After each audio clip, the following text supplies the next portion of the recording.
तुला राशि, ये नागिन आपके प्राणों की रक्षा कर रही है। पिछले 6 सालों से आपके परिवार पर छत्र छाया बनाए हुए है और तो और करीब 3 बार आपको मरते-मरते भी बचाया है।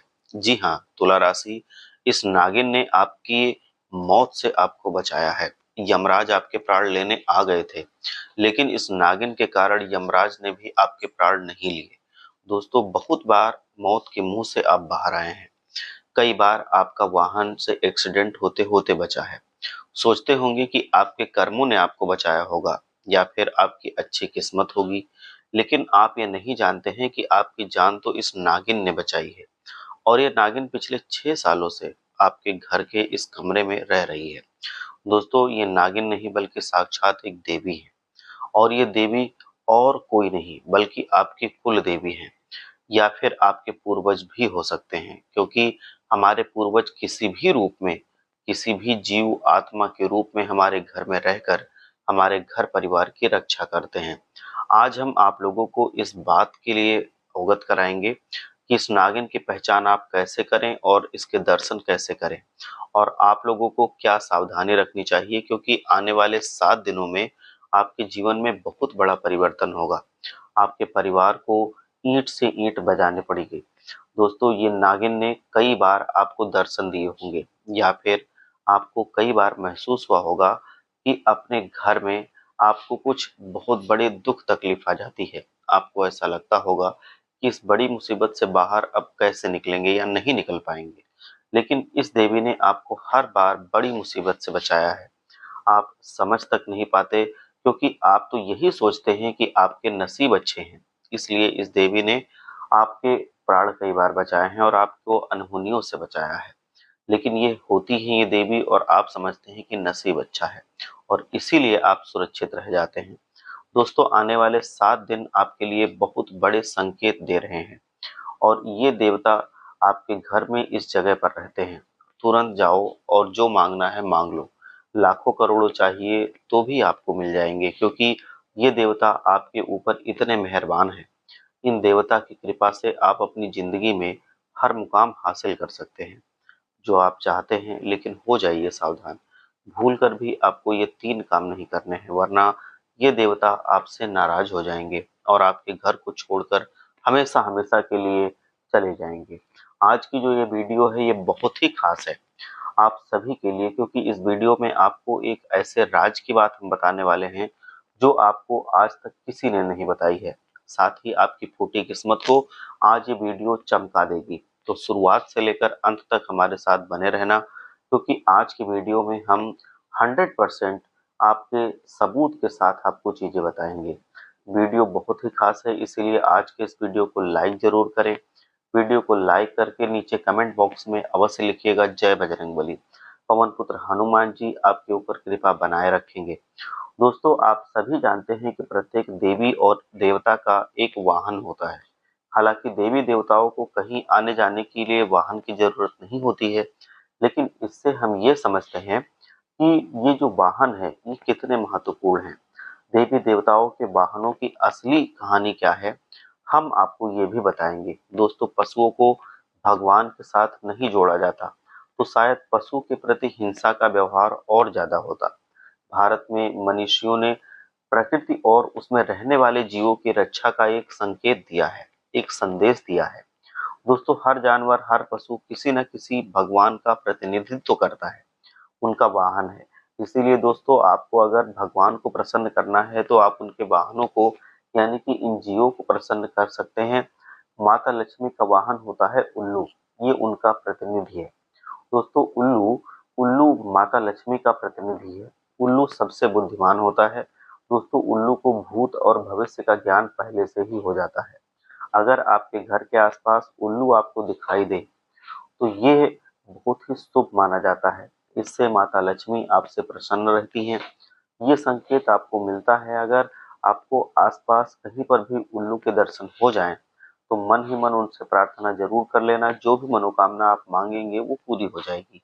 आपकी मनोकामना बहुत जल्दी पूरी होती है। शिव जी का वाहन दोस्तों नंदी बैल है। वैसे तो दोस्तों गौ माता को हम माता का दर्जा देते हैं, लेकिन बैल दोस्तों हम उनको इतना नहीं पूजते। लेकिन आप सभी जानते हैं कि नंदी बैल शिव जी का वाहन होता है और उनका प्रतिनिधि भी है। शिव के गढ़ का नाम है नंदी।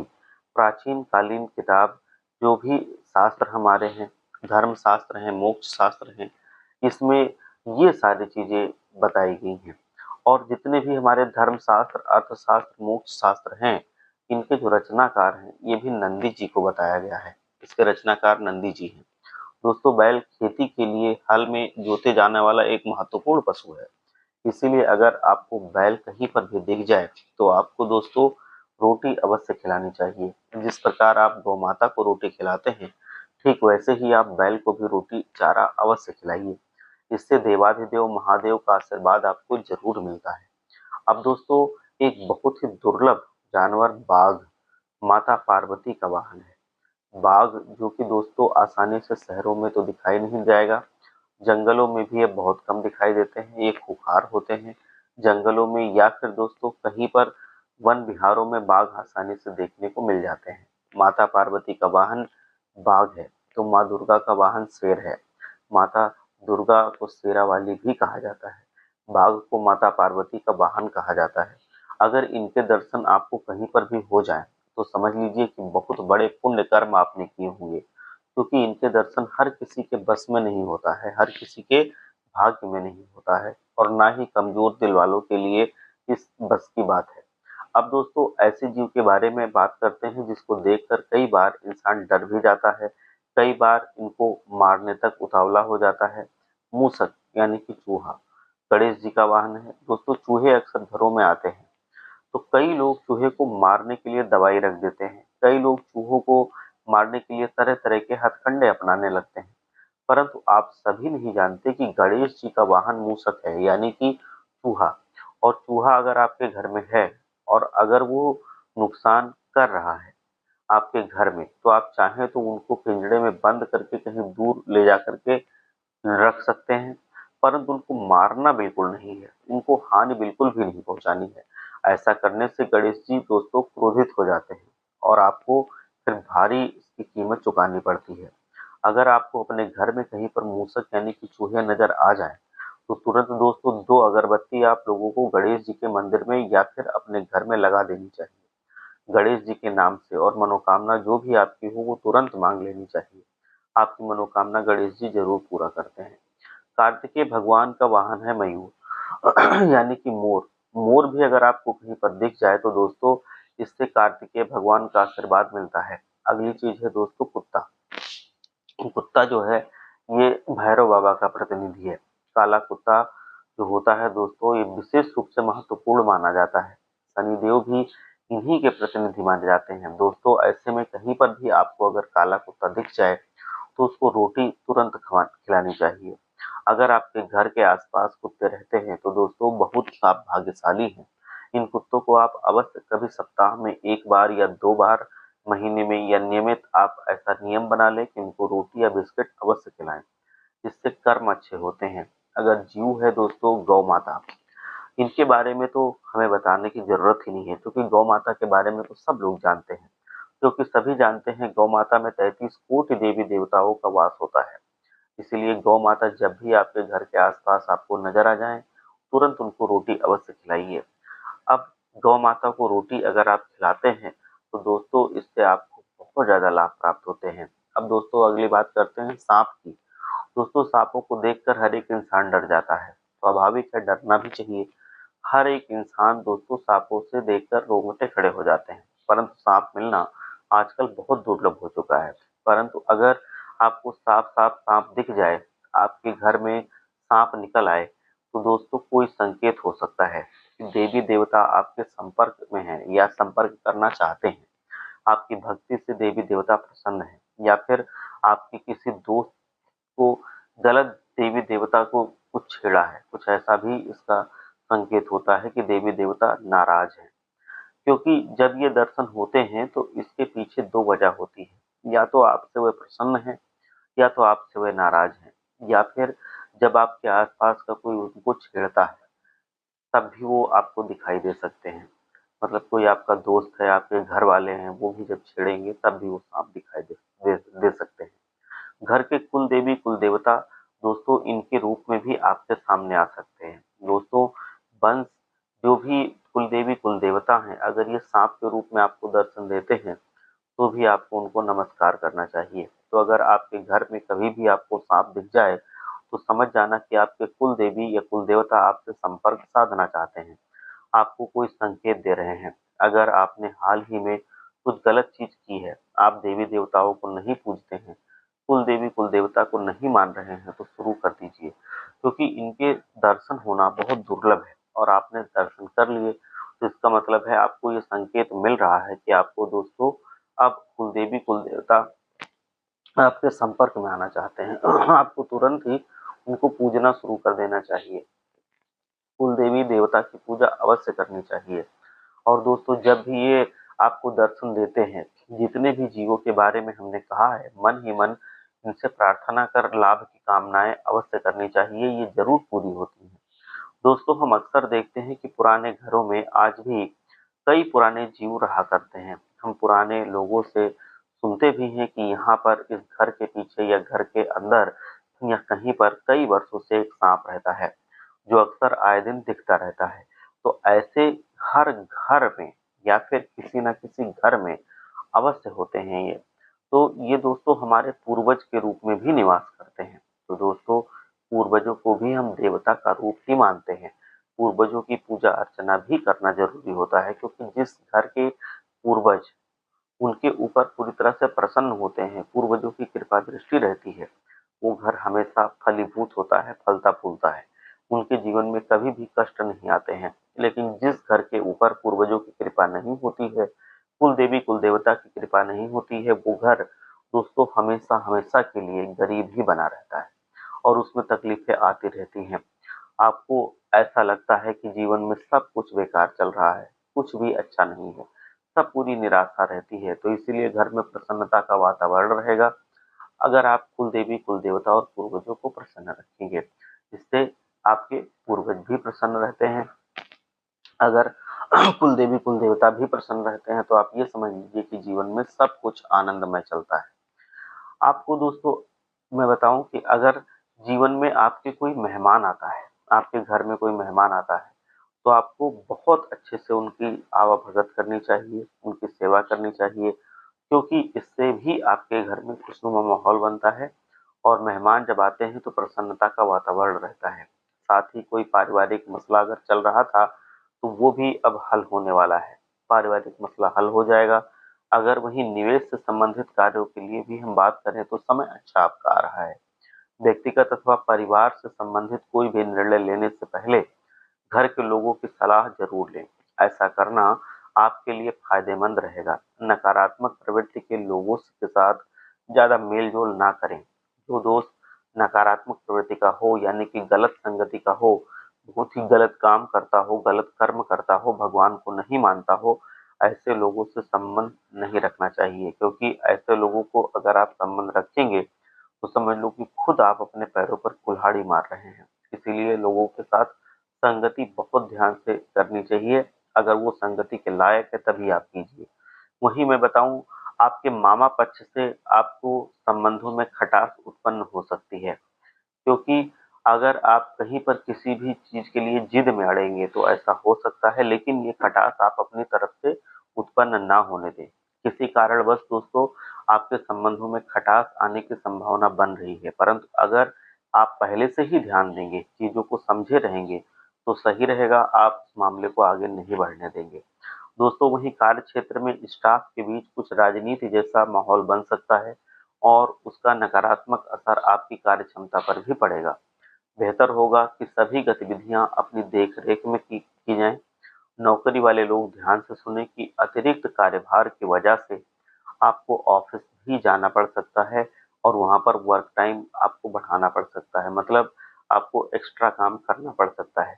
पति पत्नी आपसी सामंजस्य से घर की सुख सुविधा तथा व्यवस्था बनाए रखें। व्यर्थ की मौज मस्ती में अपना समय और पैसे बिल्कुल खराब ना करें। वहीं मौसम के प्रतिकूल प्रभाव की वजह से आप थोड़ा सा अस्वस्थ महसूस कर सकते हैं। हल्का खान पान रखें तथा दोस्तों ज्यादा दिक्कत ना हो इस वजह से आप स्वास्थ्य का चेकअप कराते रहें। लापरवाही करेंगे तो ये छोटी छोटी परेशानियां बाद में बड़ी बीमारी का रूप भी ले सकती हैं और कई दिनों तक आपको फिर अस्वस्थ रह सकती हैं।